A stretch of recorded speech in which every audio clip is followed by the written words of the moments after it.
미국의 명상 시인 중에 더글러스 몰록이라고 하는 분이 쓴 시가 하나 있습니다. 영어로 당연히 되어져 있겠죠. 영어 제목은 뭐냐면 Be the best whatever you are 입니다. 발음이 별로 좋지 않은데 뜻이 뭐냐면 Be the best, 최고가 되어라, 아니면 가장 좋은 것이 되어라, 그런 뜻이죠. What you are, 네가 무엇이든지 간에, 그런 얘기예요. 그러니까는 어떤 것이 되든 무엇이 되든 최고가 되고 가장 좋은 것이 되라, 그런 시의 내용인데요. 조금 내용이 깁니다. 그래서 그것을 다 소개해 드릴 수는 없고, 마지막 부분에 아주 핵심적인 구절을 제가 이 시간 알려드릴 텐데요. 그대가 만일 큰 길이 되지 못하겠거든 아주 작은 오솔길이 되어라. 그대가 만일 태양이 될 수 없다면 큰 별이 되어라. 실패와 성공은 크기에 있는 것이 아니니 무엇이 되든 가장 좋은 것이 되어라. 이게 이 시의 아주 핵심적이고 그리고 강조하고자 하는 내용입니다. 여러분, 이 더글러스 말록이라고 하는 시인이 베스트, 더 베스트, 가장 최고가 되어라, 이것은 가장 높은 것이 되라, 그런 뜻이 아니겠죠. 가장 좋은 것이 되고 가장 최상의 것이 되고, 그것은 한마디로 말하면 자기에게 주어진 인생에서 가장 아름다운 인생이 되라, 그런 의미가 아니겠습니까? 좋은 인생이 되라는 거예요. 여러분, 사실은 우리가 인생을 살아가면서 좋은 인생이 되고 싶지 않은 사람은 이 세상에 한 사람도 없을 거예요. 나름대로 다 삶을 살아가면서 다 좋은 인생을 꿈꾸며 살아가죠.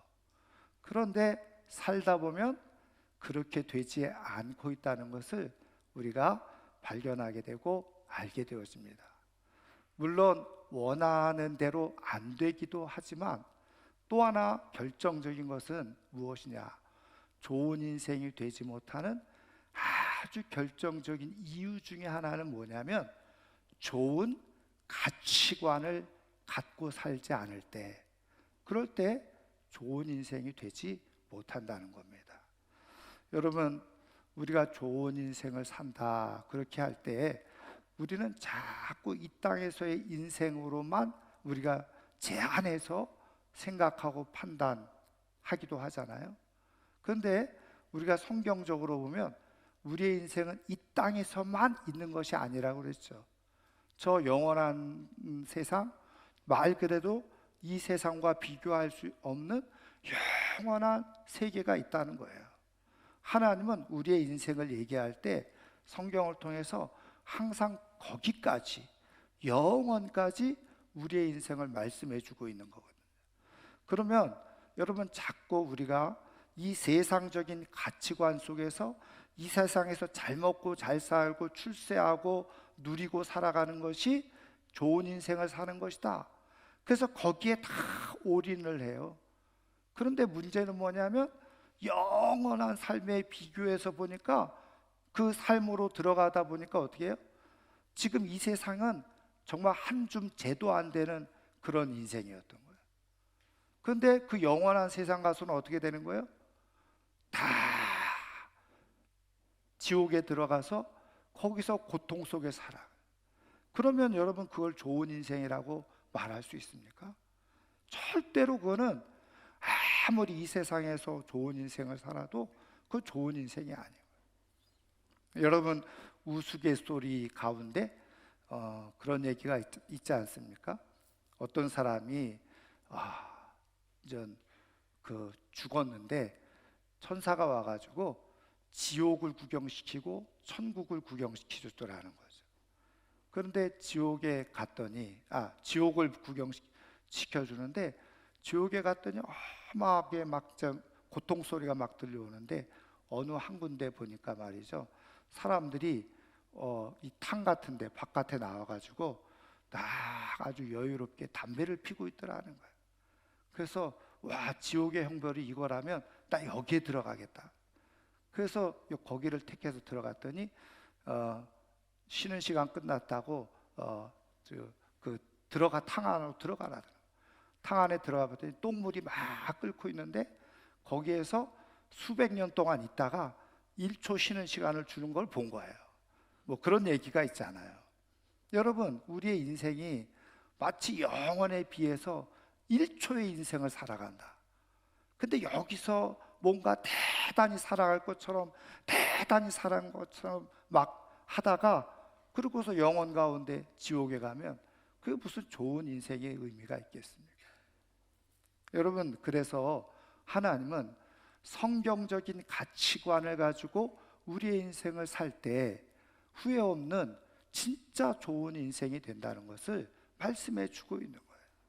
저는 오늘 이 아침에 나온 사랑하는 성도님들이 정말 세상적인 가치관에 사로잡혀서 살다가 정말 하나님 앞에 영원 가운데 들어갈 때 허망한, 정말 후회만 가득 남기는 불행한 인생 되는 것이 아니라 하나님 앞에서도 우리가 정말 좋은 인생으로, 영광스러운 인생으로 세워질 수 있기를 주님의 이름으로 축원합니다. 그렇다고 한다면 하나님께서 성경을 통해서 말씀해 주시는 진짜 좋은 인생은 어떤 인생이냐? 오늘 우리에게 말씀을 보면요, 한마디로 말하면 성경에서 말씀해 주고 있는 좋은 인생이란 하나님의 특별한 은총 속에 살아가는 사람이다, 이렇게 말할 수가 있어요. 여러분, 그런데 우리는 다 우리가 신학적으로 성경적으로 말하면 특별 은총을 받은 사람이에요. 여러분, 하나님의 은총, 은혜를 크게 두 가지로 얘기하는데, 하나는 자연 은총. 자연 은총은 뭐예요? 우리가 이 땅에서 모든 사람들이 공기 들여 마시고 산소 마시고 물 쓰고, 이게 다 하나님의 일반 은총이라는 거예요. 일반 은총은 믿는 사람이든지 안 믿는 사람이든지 거기에 다 포함되어져 있어요. 그런데 특별 은총은 뭐냐? 그 가운데 예수 그리스도를 구주로 믿고 하나님의 자녀로, 백성으로 뽑아서 하나님을 믿는 하나님의 자녀가 된 사람들, 그것을 특별 은총이라고 그래요. 그런 의미에서 우리는 다 특별 은총을 받은 사람인 줄 믿습니다. 그러니까 우리는 1차적으로 좋은 인생을 살아갈 수 있는 기회를 얻은 사람이 된 거예요. 그런데 성경을 보니까 희한하고도 놀라운 것은 뭐냐면, 특별 은총을 받은 사람들 가운데서도 하나님께서 또 특별히 여기는 사람들이 있더라는 거죠. 여러분, 이왕에 우리가 예수 믿는 특별 은총을 받았다고 한다면, 물론 이것 자체도 귀하지만 성경을 통해서 말씀해 주시는 그 하나님의 말씀을 잘 분별하고 깨달아서 특별 은총 받은 사람들 가운데서도 하나님의 특별히 여기심을 받으며 살아갈 수 있는 하나님의 사람들 되기를 주의 이름으로 축원합니다. 여러분, 그것은 어떤 이야기냐면, 성경을 통해서 하나님께서 이렇게 예수님이 세례를 받으시잖아요. 세례를 받으실 때 하늘에서 음성이 들려오죠. 이는 내 사랑하는 자요, 내 기뻐하는 자니. 여러분, 하나님은 특별 은총을 받은 사람들을 다 사랑하세요. 그런데 기억하세요, 다 사랑한다고 해서 다 그 사람을 통해서 기쁨을 얻는 것은 아닌 거죠. 여러분, 우리가 자녀들을 다 사랑하죠. 열이면 열, 사랑하지 않는 자녀가 어디 있습니까? 부모로서 사랑은 하지만 그 가운데 특별히 나에게 기쁨을 주는 자녀는 있을 수 있다는 거예요. 여러분, 미워하지는 않지만 특별히 부모에게 기쁨이 되는 자녀가 있다는 거예요. 근데 예수님은 두 가지가 다 충족됐다는 거죠. 이는 내 사랑하는 자요, 내 기뻐하는 자라. 여러분, 이왕 우리가 특별 은총을 통해서 하나님의 사랑을 받았다면 하나님 마음에 흡족한, 하나님이 기뻐하시는 그러한 특별한 존재가 될 수 있기를 주님의 이름으로 축원합니다. 그러면 하나님은 어떤 사람들을 그렇게 특별하게 여기시느냐는 거죠. 오늘 우리가 읽은 말씀을 통해서 살펴보면, 오늘 우리가 읽은 이 말라기서는요, 주전 450년 경에 마지막으로 쓰여진 선지서입니다. 근데 이 주전 450년이 언제냐면, 여러분, 이스라엘 백성들이 바벨론 포로로 붙잡혀 갔다가 다시 귀환을 하죠. 그때가 먼저 1차 귀환 때가 언제였냐면 주전 536년이에요.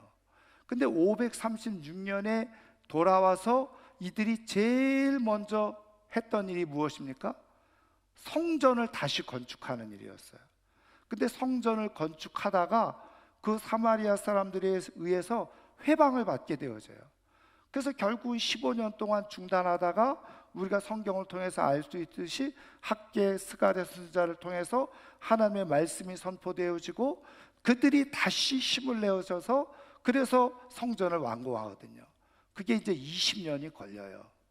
그렇게 성전이 완공되어지고 나면 뭔가 다 잘 풀릴 줄 알았어요. 그런데 성전이 다 완공되고 나서도 그들의 인생은 쉽지 않았던 거예요. 여전히 그 압제는 많아지고 심해지기도 하고 강대국에 휘둘리기도 하고, 그리고 고향으로 돌아왔지만 다시 뭔가 다 일군다는 것, 황폐한 땅을 일군다는 것, 이게 쉽지 않은 일인 거잖아요. 그러니까 사실은 이 삶도 힘들고 팍팍하고, 그런데다가 어떻게 해요? 제사 드리는 거, 하나님 앞에 제사 드리는 것도 힘들고 어려운 상황. 자, 그런데 하나님께서 그런 상황 속에서 이 말라기 선지자를 통해서 지금 이 말씀을 해주고 계시는데, 이 말라기 선지자를 통해서 하나님께서 말씀하시려고 하는 아주 핵심적인 요지가 있는데 그게 뭐냐? 여러분, 우리가 읽지는 않았지만 말라기 3장을 한번 뒤로 넘겨보세요. 자, 말라기 3장 16절입니다. 17절. 17절 말씀 한번 다 같이, 죄송합니다. 16절, 17절 말씀을 한번 다 같이 읽어보겠습니다. 그때에 여호와를 경외하는 자들이 피차에 말하매 여호와께서 그것을 분명히 들으시고 여호와를 경외하는 자와 그 이름을 존중히 여기는 자를 위하여 여호와 앞에 있는 기념책에 기록하셨느니라. 만군의 여호와가 이르노라. 나는 내가 정한 날에 그들을 나의 특별한 소유로 삼을 것이요 또 사람이 자기를 섬기는 이들을 아낌같이 내가 그들을 아끼리니. 여기 17절에 보니까 뭐라고 그랬어요? 나 만군의 여호와가 이르노라. 나는 내가 정한 날에 그들을 나의 뭐예요? 특별한 소유로 삼을 것이고, 그리고 내가 그들을 아끼리니. 언제? 하나님께서 정하신 날. 그 하나님이 정하신 날이 있다는 거예요. 그때가 되어지면 우리가 흔히 이 정하신 날을 뭐라고 얘기해요? 좋은 의미로는 믿는 사람들에게는 구원의 날이고, 안 믿는 사람들에게는 특별한 심판의 날을 얘기하는 거죠. 그러니까 구원과 심판이 갈라지는 그 순간에 하나님께서 어떻게 해요? 누군가를 특별한 소유로 삼고 아끼시겠다는 거예요. 근데 누굽니까? 그들을. 그렇죠, 그들. 그럼 그들이 누굽니까? 바로 16절에 뭐예요? 그때에 여호와를 경외하는 자들이. 그렇죠. 그래서 여호와께서 그것을 분명히 들으시고, 여호와를 경외하는 자들이 말하는 것을 하나님이 들으신다는 거예요. 그리고 여호와를 경외하는 자와 그 이름을 존중히 여기는 자를 위하여 기념책에 기록한다. 그런 사람들이 어떻게 해요? 하나님의 특별한 소유가 되어진다. 그러니까 이 당시에 말씀드린 것처럼 이 말라기 선지자가 활동할 때 이스라엘 백성 자체는 뭐예요? 하나님의 선민이었어요. 하나님이 택한 백성이었고 민족이었습니다. 그래서 포로에서 붙잡혀 갔지만 하나님의 은혜로 다시 또 고향으로 돌아올 수 있었어요. 그런데 그 가운데서도 하나님을 경외하는 사람이에요. 하나님의 이름을 존중히 여기는 사람이 있었다는, 그런 사람들을 어떻게 한다는 거예요? 특별한 소유로 하나님이 삼으시고, 하나님이 정하신 날에 하나님께서 그들을 아끼시고 하나님께서 그들을 품으시겠다 말씀하시는 거예요. 여러분, 이 말씀이 오늘 우리에게도 그대로 적용되어져서 하나님께서 이렇게 말씀하시는 가운데, 특별 은총을 받은 사람 가운데서도 특별한 하나님의 사람이 다 되어지는 그런 은혜와 복이 있기를 주님의 이름으로 축원합니다.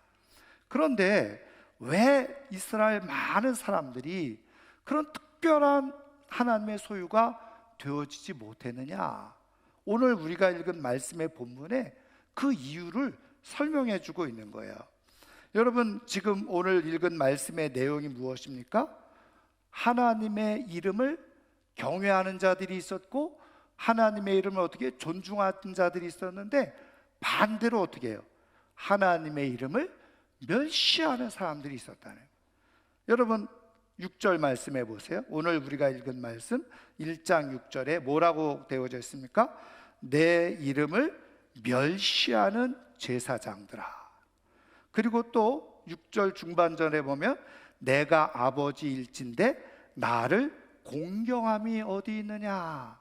그러니까 하나님을 멸시하고 하나님의 이름을 공경하지 않았다는 거예요. 그랬더니 하는 말이 무엇입니까? 우리가 언제 어떻게 하나님의 이름을 멸시했습니까? 이렇게 반문을 해요. 그랬더니 7절 이하에 하나님께서 하신 말씀이 뭐예요? 너희가 더러운 떡을 나한테 드리지 않았냐? 눈먼 희생제물을, 그리고 저는 것, 병든 것, 그런 것 너희들이 드리지 않았느냐? 그런 것들이 뭐예요? 하나님을 멸시하고 하나님을 무시하는, 이름을 그냥 무시하는 그런 행위였다는 것을 말씀드리는 거예요. 여러분, 그러면 말씀드린 것처럼 성경은 율법을 통해서 제사할 때 어떤 거를 드리라고 했어요? 우리가 너무나도 잘 알아듣고 많이 배웠잖아요. 하나님께 드려지는 것은 베스트를 드려야 됐어요. 최상의 것, 흠없이 완전한 것을 드려야지 하나님께서 받으시겠다고 한 거예요. 그런데 오늘 이 말라기 시대에 백성들은 어떻게 한 거예요? 제사장들과 백성들이 그렇게 드리지 않은 거예요. 썩은 것, 더러운 것, 눈먼 것, 저는 것, 병든 것, 이런 걸 가지고 제물로 드렸다는 거예요. 여러분, 이상하지 않아요? 아니, 분명히 제사장들도 그렇고 백성들도 율법을 통해서 누누이 듣고 알았을 텐데 왜 베스트를 드리지 않고 가장 나쁜 것, 워스트, 저는 것, 병든 것, 눈먼 것, 썩은 것, 더러운 것, 왜 이걸 가지고 하나님 앞에 드렸을까요? 여러분, 이렇게 하나님께서 말씀하시는 대로 최선을 드리지 아니하니까 하나님께서 어쨌든 이것이 뭐예요? 10절 마지막 절에 보면 내가 너희를 기뻐하지 아니하며 너희가 손으로 드리는 것을 받지도 아니하리라. 여러분, 실컷 제사를 드렸다고 자기네들은 생각을 했는데 하나님이 안 받으신다는 거예요. 근데 여러분, 더 큰 문제가 뭐예요? 문제는 제사장들이나 그리고 백성들이 하나님이 안 받으시는 걸 모르고 있다는 거예요. 그리고 뭐라 그래요? 우리가 언제 주님의 이름을 멸시하고 더럽혔습니까? 이렇게 생각하고 있는 거예요. 그러니까 뭐예요? 자신들은 하나님 잘 믿고 있다라고 착각하고 있는 거예요. 예배도 잘 드리고 있다고, 아무 문제 없다고 생각하고 있는 거예요. 그냥 내가 다 제사 드렸으니까 하나님이 받으셨겠지, 이렇게 생각하고 있었다는 거예요. 여러분, 진짜 심각한 문제는요, 여기에 있는 거예요. 예배를 안 드리는 게 아닙니다. 예배는 다 드리는데 나는 예배 드렸으니까 내 할 일 다 했어. 그런데 실제로는 하나님이 어떻게 해요? 기뻐하지도 않으시고 받으시지도 않아요. 그리고 나는 하나님 잘 믿고 있어, 이렇게 착각하는 거예요. 여러분, 제일 무서운 병이 뭔지 아세요? 착각하는 거예요. 나는 온전하다는 거예요.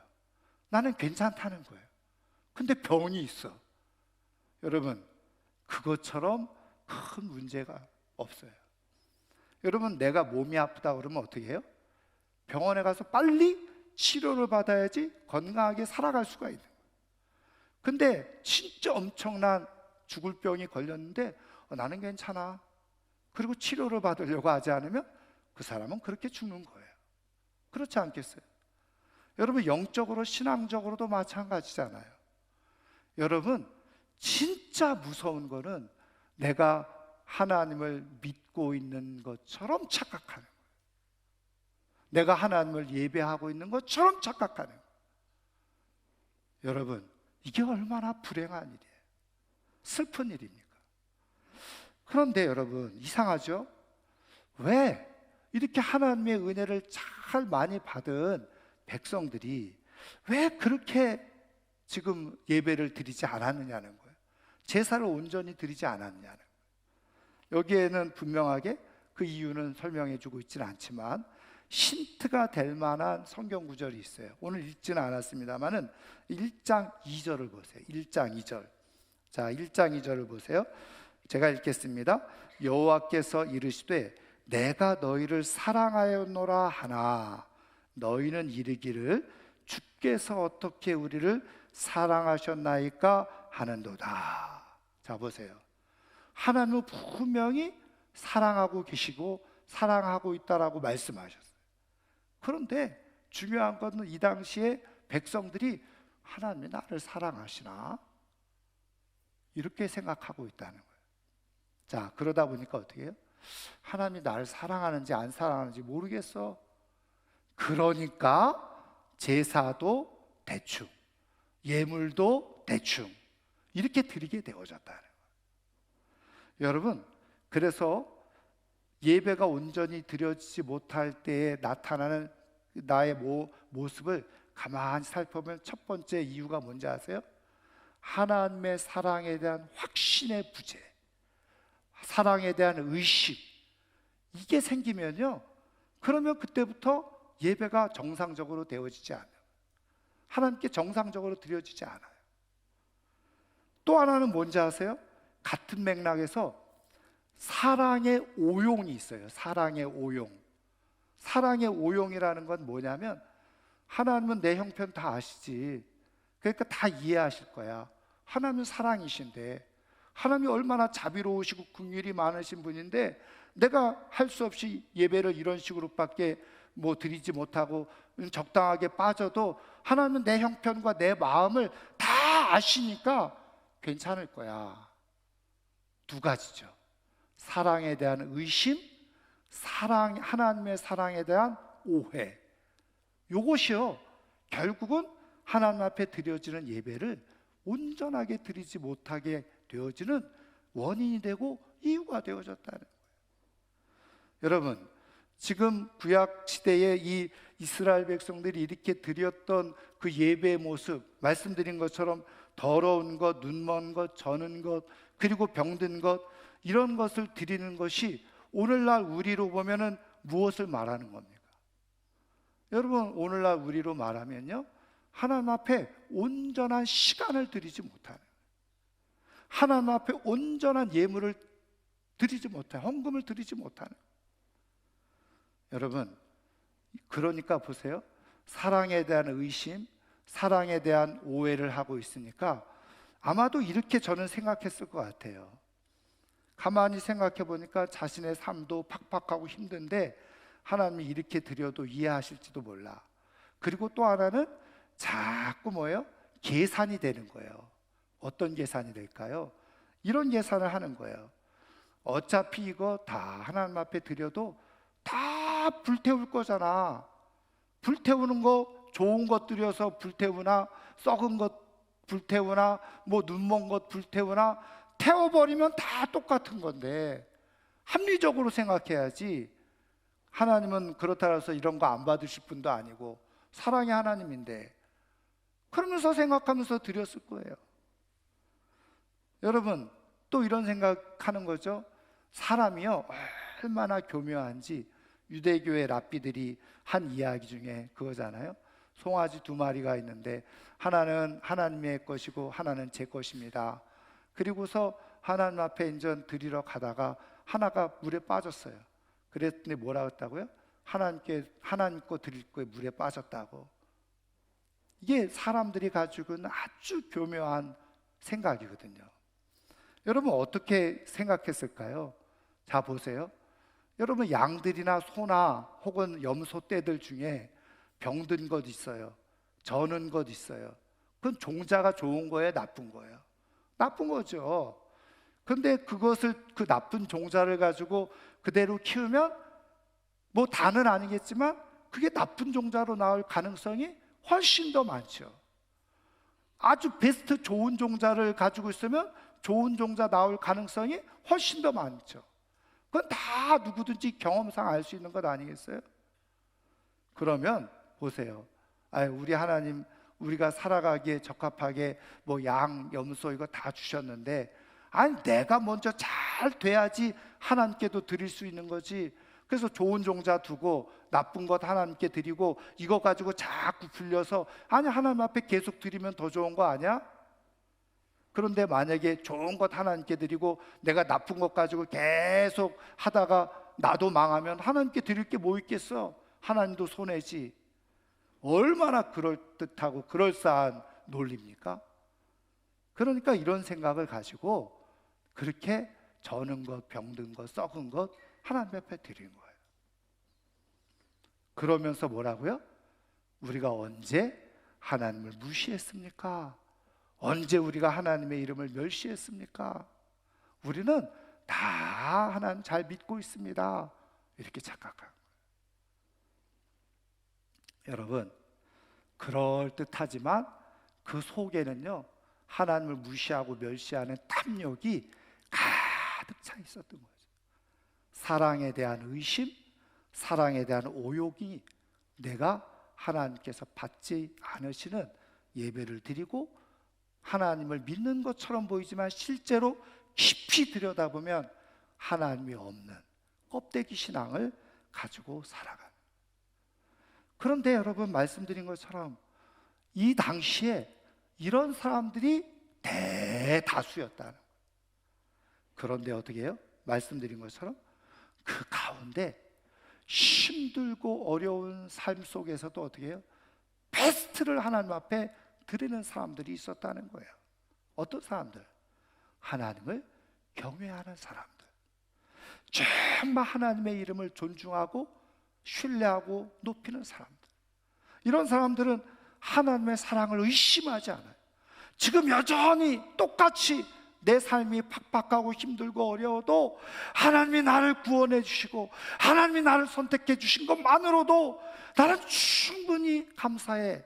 나는 하나님의 사랑을 이미 받을 만큼 다 받은 사람이야. 내가 사실은 최선을 가장 좋은 것을 드려도 나는 아깝지 않아. 이런 마음을 가지고 있는 사람이 하나님을 경외하는 사람, 하나님의 이름을 존중하는 사람들. 그런 사람들을 향해서 하나님은 하나님의 책에 기록을 다 해놓고 하나님이 정한 날에 내가 그들을 특별한 소유로 삼고 아끼겠다, 하나님이 말씀하신 거예요. 사랑하는 성도 여러분, 하나님을 진심으로 경외하는 사람들은요 베스트를 하나님 앞에 드리게 되어져요. 여러분, 내가 하나님 앞에 베스트를 드리면 하나님은 나를 베스트로 만들어 주시는 거예요. 뭐 세상적으로 화려하고 잘 살고 뭐 좋은 집에 사는 게 중요한 것이 아니라 하나님이 나를 하나님의 때에 특별한 소유로 나를 맞이해 주시는 거예요. 여러분, 저는 이런 하나님 앞에 정말 하나님을 진심으로 이 어지러운 시대에, 계산적인 시대에 하나님의 사랑을 의심하거나 하나님의 사랑을 오용해서 스스로 거짓 신앙 가운데 실패하는, 그리고 후회를 남기는 그런 인생이 아니라 정말 하나님의 사랑에 대한 정확한 확신과 믿음을 갖고 바른 은혜 속에서 정말 하나님 앞에 온전한 예배를 드림으로 말미암아서 하나님께서 기억하시는 그날에 정말 특별한 사람으로 인정되어지고 세워질 수 있는 하나님의 사람들 될 수 있기를 주님의 이름으로 축원합니다. 하나님의 사랑을 진심으로 확신하는 사람이 하나님을 경외하는 사람, 하나님을 존중하는 사람이 되어져서 베스트 예배를 드리고 그것을 통해서 베스트 인생이 되어지는 축복이 되어지는 거예요. 여러분, 하나님은 다 특별은총으로 사랑을 하고 계세요. 근데 그 사랑을 깨닫고 깊이 올바르게 깨닫고 하나님 앞에 베스트를 드릴 줄 아는 사람을 지금도 찾고 계시는 거예요. 저는 오늘 우리 광진교회 속해 있는 모든 성도님들은 다 하나님 앞에 베스트 인생이 될 수 있기를 주님의 이름으로 축원합니다.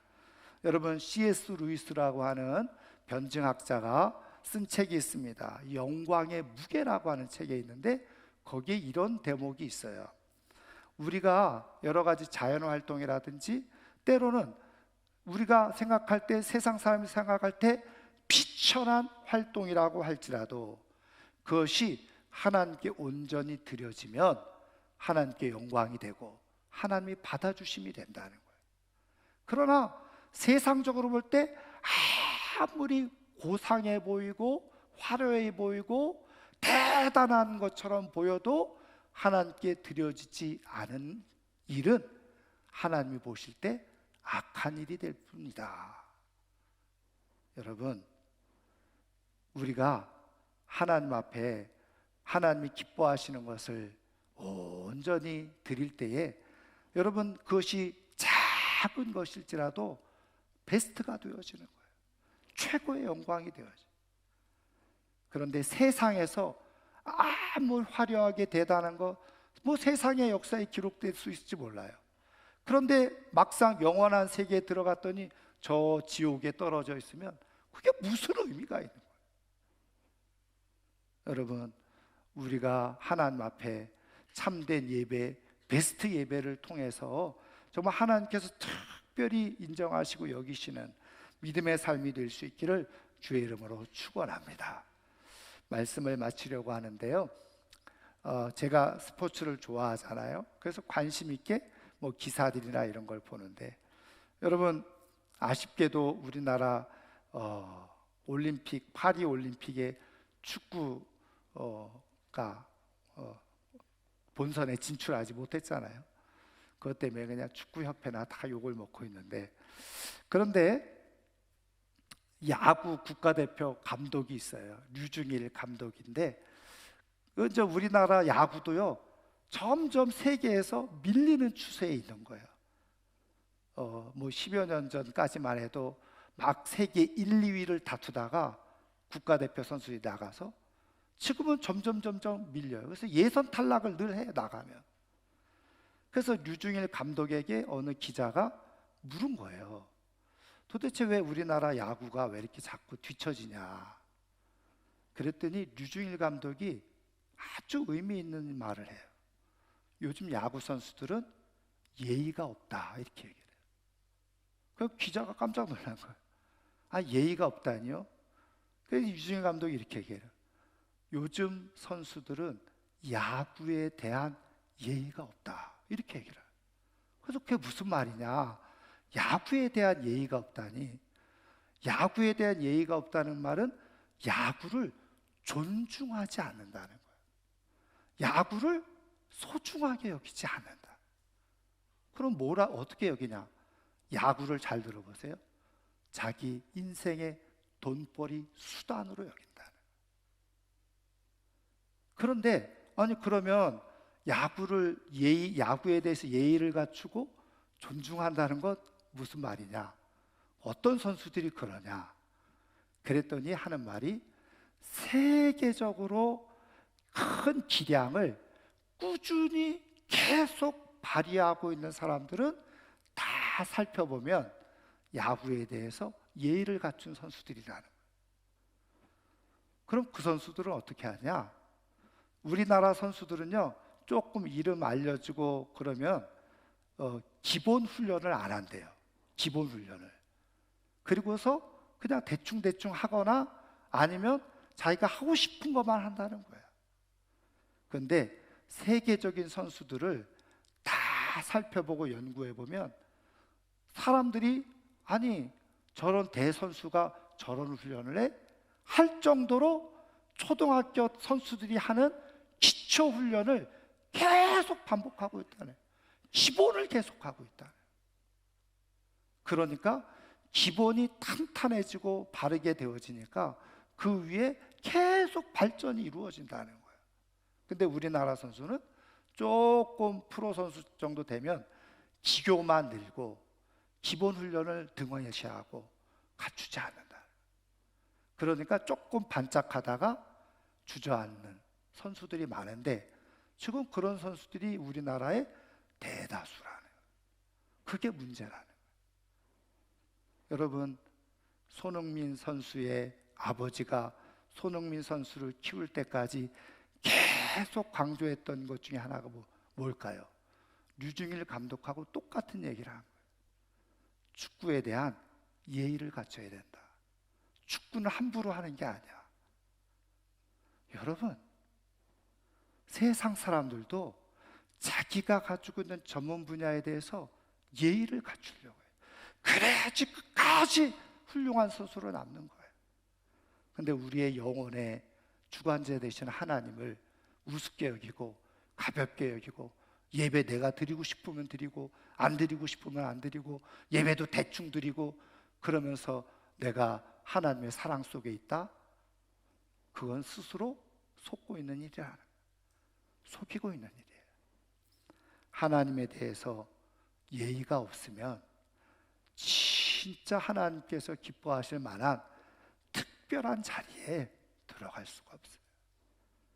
저는 오늘 이 아침에 나온 우리 사랑하는 성도님들이 다 정말 우리 하나님에 대해서 정말 바른 예의를 잘 갖추고 하나님의 사랑을 정확하게 잘 깨달아서 의심할 것도 없고 오용되어지지도 않고 그 사랑의 은혜에 늘 감격해서 하나님이 내 인생의 가장 최고의 베스트인 것처럼 하나님 앞에 드려지는 예배가 베스트가 되어져서 하나님께서 우리의 인생을 베스트 인생이 되게 해주시는 그런 축복을 누리며 살아갈 수 있기를 주님의 이름으로 축원합니다. 축원합니다. 오늘 말씀을 생각하